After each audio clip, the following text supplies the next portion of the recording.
Baik, Assalamualaikum warahmatullahi wabarakatuh. Kami dari kelompok 7 akan mempresentasikan hasil diskusi video.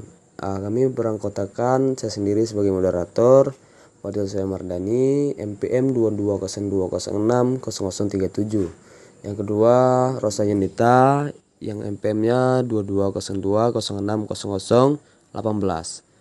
Selanjutnya, Cindy Fadila Putri yang MPM-nya 2202060023. Langsung saja materi pertama yang akan saya bacakan sendiri, yaitu analisis statistik deskriptif.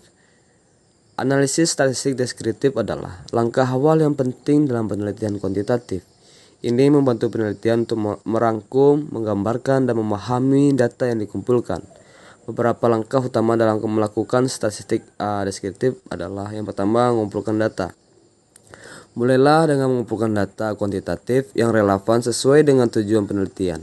Yang kedua, organisasi data. Susun data yang rapi. Data dapat disusun dalam bentuk tabel, grafik, atau diagram. Yang ketiga, pengukuran pusat. Hitung ukuran pusat yang mencerminkan pusat distribusi data seperti mean, median, dan modus.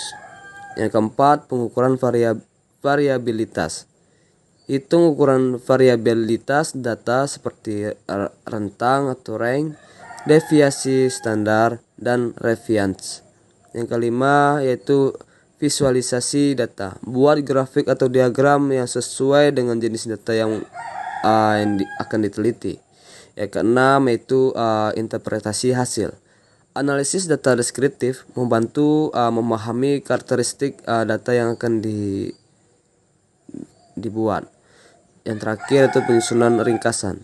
Sajikan hasil analisis deskriptif dalam bentuk narasi atau laporan yang mudah dimengerti. Materi selanjutnya yaitu analisis korelasional yang akan dibacakan saya sendiri. Analisis korelasional adalah teknik statistik yang digunakan untuk mengukur hubungan antara dua atau lebih dari variabel.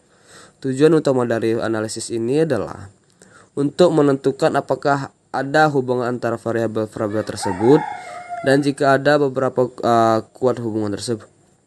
Beberapa jenis analisis korelasional. Yang pertama, korelasi Pearson. Digunakan untuk mengukur hubungan linier antara dua variabel yang memiliki skala pengukuran interval atau rasio. Yang kedua yaitu korelasi Spearman.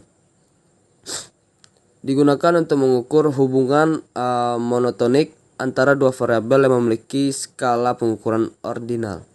Yang ketiga, korelasi point Bayes serial.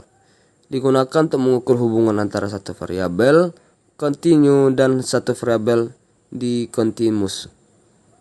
Selanjutnya, korelasi P. Digunakan untuk mengukur hubungan antara dua variabel discontinuous. Penerapan analisis korelasional. Analisis korelasional memiliki banyak aplikasi dalam berbagai bidang seperti penelitian ilmiah, bisnis, pendidikan, kesehatan. Mungkin itu saja. Materi selanjutnya akan disampaikan oleh rekan saya. Materi selanjutnya yaitu analisis komparatif. Adalah sebuah teknik yang melibatkan perbandingan dua atau lebih elemen, objek, konsep, atau data untuk mengungkapkan perbedaan dan kesamaan di antara mereka.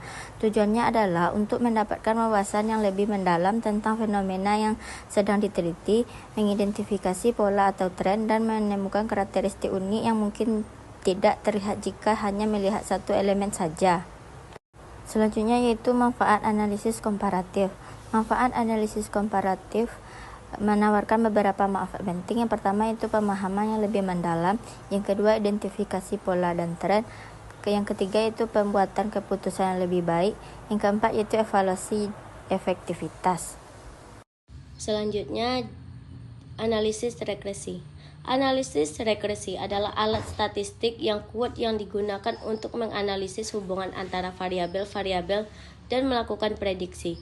Dengan menggunakan analisis regresi, kita dapat menentukan seberapa besar pengaruh satu variabel terhadap variabel lainnya dan memperkirakan nilai variabel dependen berdasarkan nilai variabel independen. Jenis-jenis analisis regresi.